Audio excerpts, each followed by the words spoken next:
নমস্কার বন্ধুরা, নিত্য নতুন রান্নায় সবাইকে স্বাগত।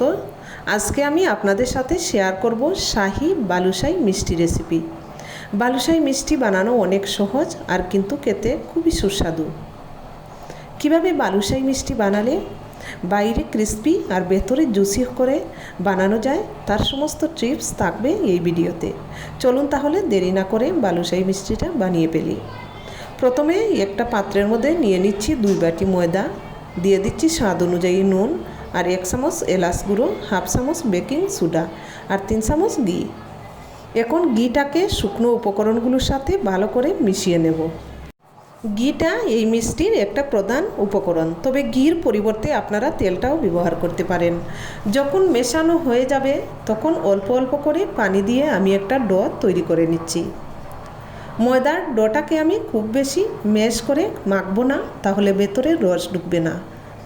পানিটা দেওয়ার পর খুব জোরে জোরে মাখবো না, আলতো করে মাখবো, কারণ আমরা এটাকেই একেবারে মতে পারফেক্ট ডো তৈরি করব না। ডোটাকে খুব বেশি ম্যাশ করা যাবে না, তাহলে মসৃণ হয়ে যাবে। যদি এটা মসৃণ হয়ে যায় তাহলে ভেতরে রস ঢুকবে না। এই জিনিসটা মাথায় রাখতে হবে। অর্থাৎ খুব বেশি মাখা যাবে না, যেরকমটা আমরা রুটি পরোটার ক্ষেত্রে করে থাকি। এখন এই ডোটাকে আমি ঢাকা দিয়ে 30 মিনিটের মতো রেস্টে রেখে দেব। এরই পাকে আমি মিষ্টির জন্য চিনি শিরা তৈরি করে নেব। একটা পাত্রের মধ্যে দিয়ে দিচ্ছি 2 বাটি চিনি। 2 বাটি চিনির মধ্যে দিয়ে দিচ্ছি 2 বাটি পানি। তার মানে যতটুকু চিনি নেব ততটুকুই পানি দেব। সুন্দর একটা ফ্লেভারের জন্য দিয়ে দিচ্ছি 2টো এলাচ। এলাচের মুখটা একটু ফাটিয়ে দিতে হবে। এবার নেড়েচেড়ে অপেক্ষা করব বলক আসা পর্যন্ত। বলক আসার পর এটাকে 5 থেকে 6 মিনিটের মতো জাল করে নেব। শিরাটাকে আমরা 1 তার বা 2 তার করব না, জাস্ট একটু চিটচিটে করে নেব। 5 থেকে 6 মিনিটের মতো জাল করার পর শিরাটা একদম রেডি। এখন একটা পাত্রের মধ্যে নামিয়ে নেব আর ঢাকা দিয়ে একটা সাইডে রেখে দেব, যাতে শিরাটা উষ্ণ গরম থাকে। ডোটা প্রায় আধা ঘন্টা রেস্ট ছিল। এখন এই ডোটাকে আমি চিড়ে চিড়ে এভাবে একসাথে করে তারপর আবারও চিড়ে চিড়ে এরকম একসাথে করে নেব। এতে অনেকগুলো লেয়ার ক্রিয়েট হবে আর খুব বেশি না, জাস্ট 2 থেকে 3 বার করলেই হয়ে যাবে। এখন এই ডো থেকে কতগুলো লেচি কেটে নেব। লেচি কেটে নিয়ে একটা লেচি হাতের তালাতে নিয়ে হালকা চেপে চেপে ঘুরিয়ে নিয়ে মিষ্টিটা গুল করে নেব, আর এর মাঝখান দিয়ে হালকা করে চেপে এভাবে করে ঘুরিয়ে দেব। তো দেখুন, এখানে একটা বালুশাহী রেডি হয়ে গেছে। আর কত সুন্দর দেখুন ভাঁজগুলো এসেছে।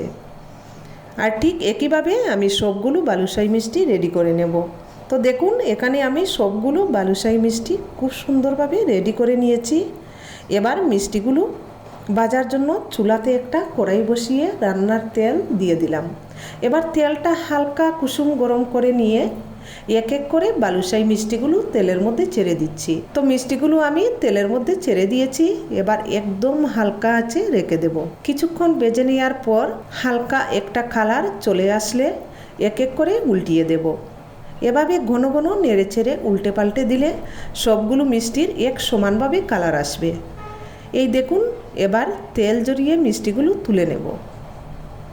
এখন এই গরম গরম মিষ্টিগুলো চিনির রসের মধ্যে দিয়ে দেব।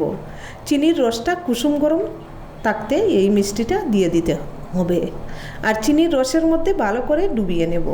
চিনির রসে খুব বেশি সময় রাখার দরকার নেই, 4 থেকে 5 মিনিটের মতো রেখে দিলেই খুব সুন্দরভাবে রস ঢুকে যাবে। এখন কিন্তু বালুশাহী মিষ্টিগুলো অনেকটাই গরম রয়েছে, আর এই গরম গরমই কিন্তু চিনির রসের মধ্যে দিতে হবে, তাহলে দেখবেন খুব তাড়াতাড়ি রসটা ঢুকে যাবে। এবার রস থেকে তুলে এভাবেও পরিবেশন করতে পারবেন, আবার মাওয়াতেও গড়িয়ে পরিবেশন করতে পারবেন। এতে মিষ্টির স্বাদটা আরও দ্বিগুণ বেড়ে যাবে। এবার উপর দিয়ে কিছুটা বাদাম কুচি ছড়িয়ে দিচ্ছি, সেটাও দেখতে কিন্তু অনেক চমৎকার। আশা করছি আমার আজকের এই রেসিপিটা আপনাদের খুবই ভালো লাগবে, আর ভালো লাগলে লাইক ও ফ্রেন্ডস ফ্যামিলির সাথে শেয়ার করবেন। আর আমার চ্যানেলে নতুন বন্ধু হয়ে থাকলে চ্যানেলটাকে সাবস্ক্রাইব করে আমার পাশেই থাকবেন। ধন্যবাদ সবাইকে।